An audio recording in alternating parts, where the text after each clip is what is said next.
I'm going to ask you two really quick questions. Do you think that Holocaust education in our schools is a DEI program? There's no card for that. That's just yes or no. I can look at whatever card I choose. Holocaust education, is it a DEI? Much. You can have a press conference to say whatever you want. I just need a quick answer to Your this. soliloquy Is Holocaust, because this is my time, is Holocaust education a DEI program? No. Is African American Studies a DEI program? I think I answered that with one I'm of the asking other it again. cards. Listen, we should Just be able, yes or no? We should be able to teach courses My in their point is entirety. they are DEI programs, both of them. Hayes completely cornered the education nominee, exposing the absolute absurdity of the right-wing crusade against DEI.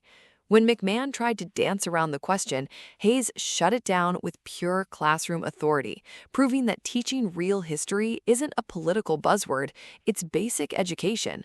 This was an absolute train wreck for the nominee. More relevant. You mentioned Connecticut. We both come from the state of Connecticut. Connecticut relies on property taxes to fund education. And we have one of the largest income gaps in the nation, which means by design or default, low-income students face multiple challenges, including limited access to resources and opportunities outside of schools, which is why I don't understand many of the decisions made in this budget. One of my colleagues asked about collecting data on family composition and background. The Department of Education Office of Civil Rights is mandated by law to do that. I was pleased to hear you say that states do not, the Department of Education does not control curriculum, instruction, instructional materials, the teachers that are hired, which makes your words contradictory because every argument you have is to put local control back into the states. But states already have local control, as anyone who has any knowledge or background of education would already know. The role of the Department of Education would be the civil rights enforcement of those local controls, which again, the irony of this budget zeroing out American history and civic education programs when you couldn't even answer a question about Ruby Bridges or the election of President Biden, which are as basic as it gets. So I really, really don't understand it. But you are making the argument for me because when you respond to questions from my colleagues by saying that sounds like an issue for state legislatures, that is why the Office of Civil Rights is necessary, because state legislatures made the decision that Ruby Bridges did not have the right to a free and appropriate, high-quality public education. So you, Madam Secretary, are actually making the argument for the role of the department, not to dictate local curriculum instruction or instructional materials, but to make sure that those things are carried out by the department. That states follow the law, that they are doing those things. So 49 million children in this country receive public education services. About 3 million children are in charter schools. There are not enough charter school slots. So my questions are mainly focused on what about those other 46 million children. So it's mind-blowing. I hear you talk about safety, keeping students safe on school campuses, but not a word about the 390,000 students who have been affected by gun violence. I was in the classroom on the day Sandy Hook happened, and the federal government came in with almost $2 million to rebuild that community and provide programs for the surrounding communities. In your opening, I heard you mention student athletes and LGBTQ students twice, not one word. And even when my colleague asked you if you thought it was a public health crisis, you can't answer questions that affect the majority of students. So I'm not really sure. I am an educator by nature. I try to be supportive of what the Department of Education does because I need for you to succeed, for my students to succeed. But when you come in and say your final mission is to eliminate the department, it says to me that the 46 million children that are not receiving services do not matter. I've ran out most of my time, but this bill defunds literacy programs, eliminates 21st Century Community Learning Center, eliminates preschool grants for children with disabilities, eliminates, reduces funding for career and technical education, like all of these things. I'm going to ask you two really quick questions. Do you think that Holocaust education in our schools is a DEI program? There's no card for that. That's just yes or no.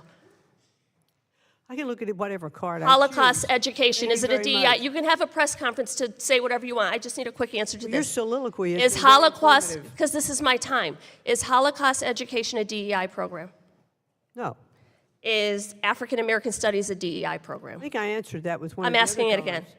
Listen, we should be Just able, yes or no? we should be able to teach My courses in their point is they entirety. are DEI programs, both of them, because students need diversity, equity, and inclusion to understand their environments. So both Holocaust education and the teaching of African American history are important, which is why the state of Connecticut requires it in our social studies curriculum. You're talking out of both sides of your mouth. You can't support one The without gentlelady's supporting the time has other. expired. And looking at what happens in the schools and actually deferring to teachers, parents who are on curriculum committees, local boards of education in states who actually do the hard work The and gentlelady's time listening has to what expired. they say I appreciate would be the incredibly helpful in passion, this but role. it's time to move on. I yield back. To understand why Hayes was so frustrated, you have to look at what's actually happening with student test scores right now. Conservatives love to point at falling scores and say public schools are failing. But Hayes pointed out the obvious. When you actually look at the data, low-income students are scoring way lower than their wealthier peers. She used her home state of Connecticut as a perfect example. Because Connecticut relies so heavily on local property taxes to fund schools, areas with less wealth get less funding. It means that by design, low-income kids start with a massive disadvantage. They don't have the same resources outside of school, and instead of the federal government stepping in to level the playing field, this new budget makes the gap even worse. Then she took on the biggest talking point the right loves to use, local control. Every time McMahon was asked a tough question about curriculum, she kept deflecting and saying, "That sounds like an issue for state legislatures." But Hayes, being a former National Teacher of the Year, completely shut that down. She reminded everyone that states already control their own curriculum and hiring. That's not what the Federal Department of Education is for. Its actual job is civil rights enforcement. Hayes brought up Ruby Bridges to make her point, reminding the committee that the federal government had to step in because state legislatures were the ones deciding Black children didn't have a right to a quality education. If we leave inequity entirely up to the states, history shows us exactly who gets left behind. This is where the numbers get really wild. There are about 49 million kids in public schools across the country. Only about 3 million of them are in charter schools. Yet this budget pours so much focus and money into privatization, completely ignoring the remaining 46 million traditional public school students. Aside from the funding, Hayes called out something deeply personal to her: gun violence. She was a teacher in Connecticut on the day of the Sandy Hook shooting, and she slammed the administration for barely mentioning the 390,000 students who have been impacted by school shootings. The budget talks a lot about campus safety, but it doesn't say a word about the actual gun violence crisis keeping parents up at night.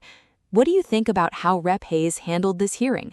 Let me know in the comments. Don't forget to like and subscribe, and I'll catch you in the next one.